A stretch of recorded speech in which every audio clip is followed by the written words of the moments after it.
All right, this is some good practice on arc length and circumference. So this worksheet is really giving you the same formula. They're just using X to represent the degree measure of whatever arc we happen to be dealing with, and C just as the circumference formula, which is 2 pi r or pi d.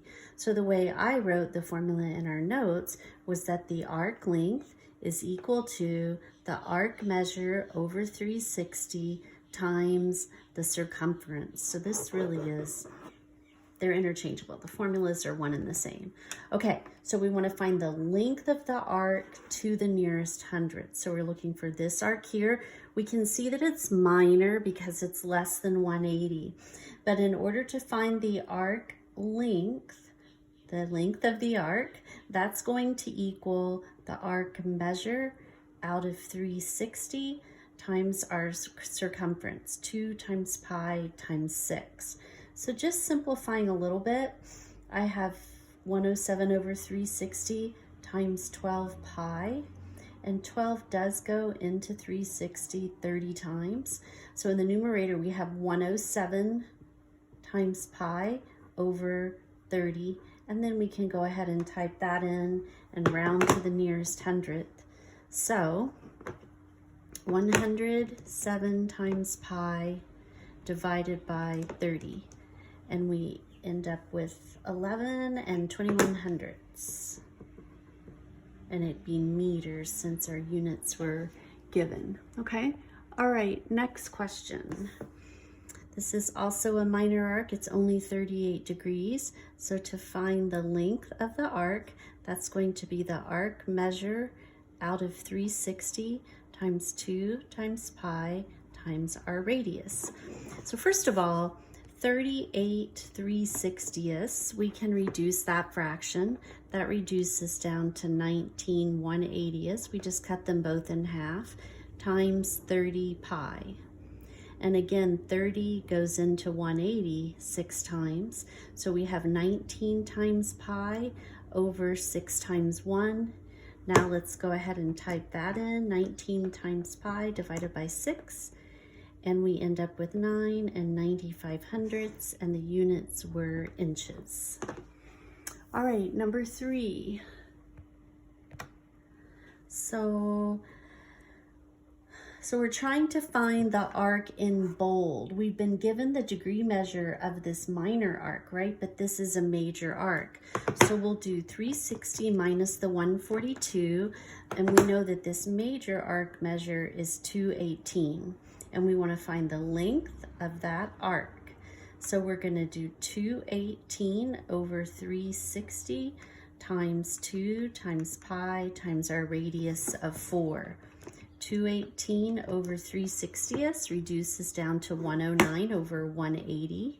Both of them were even, times 8 pi.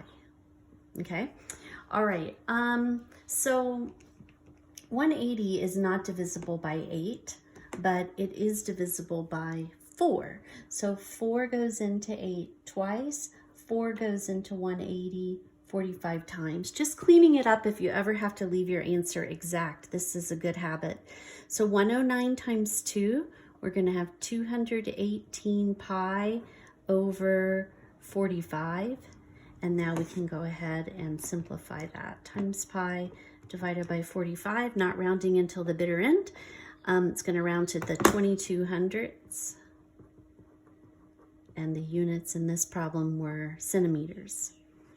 Okay, our units are feet. We're trying to find this minor arc. We've been given the measure of the major arc.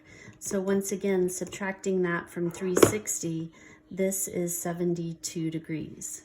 So in order to find the length of that arc, the arc length is equal to the arc measure out of 360 times 2 times pi times our radius of 9.5. 72 3/60ths reduces nicely down to just a fifth. So we end up with 1/5 times. If you double 9.5, you have 19 pi. Okay, so the exact answer, 1 times 19 pi over 5 times 1, is that.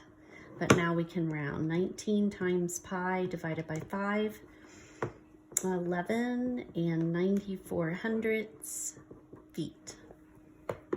Okay, so just slightly different down here. Again, we're trying to find arc length and arc length, so we need to know the measure, and we want to find the length of CD. Okay, so in order to find CD, because we know that this is a diameter, we know that this is a semicircle and it totals 180. If we subtract 68 from 180, we end up with 112 degrees. So this 68-degree angle, we call this a central angle. And remember, that's just the rotation from radius BA to radius CA. So that rotation would be the same up here. Likewise, that's 112. All right, and we know that EB is 15, that's our radius. So we have what we need to find the length of segment arc CD. So it's the measure of CD, which is 112 out of 360. So that's the fraction of the circle that arc represents, times 2 times pi times our radius of 15. All right, 112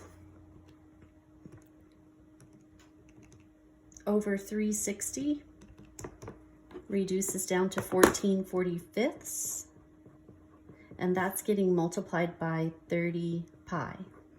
And 30 and 45 are both divisible by 15. 15 goes into that twice, it goes into that 3 times. So we have 14 times 2 times pi, 28 pi over 3 times 1, 3. So 28 times pi divided by 3, approximately equal to 29, and 32 hundredths, and it is in centimeters. Okay, last one. So we are trying to find the length of major arc NMP. So remember, we look at this and we know it's a major arc because of the three points. So we're going to start it N, we're going to pass through M and go all the way around to P. Okay, and since NQ is a diameter, then we know we've rotated more than 180 degrees. So sure enough,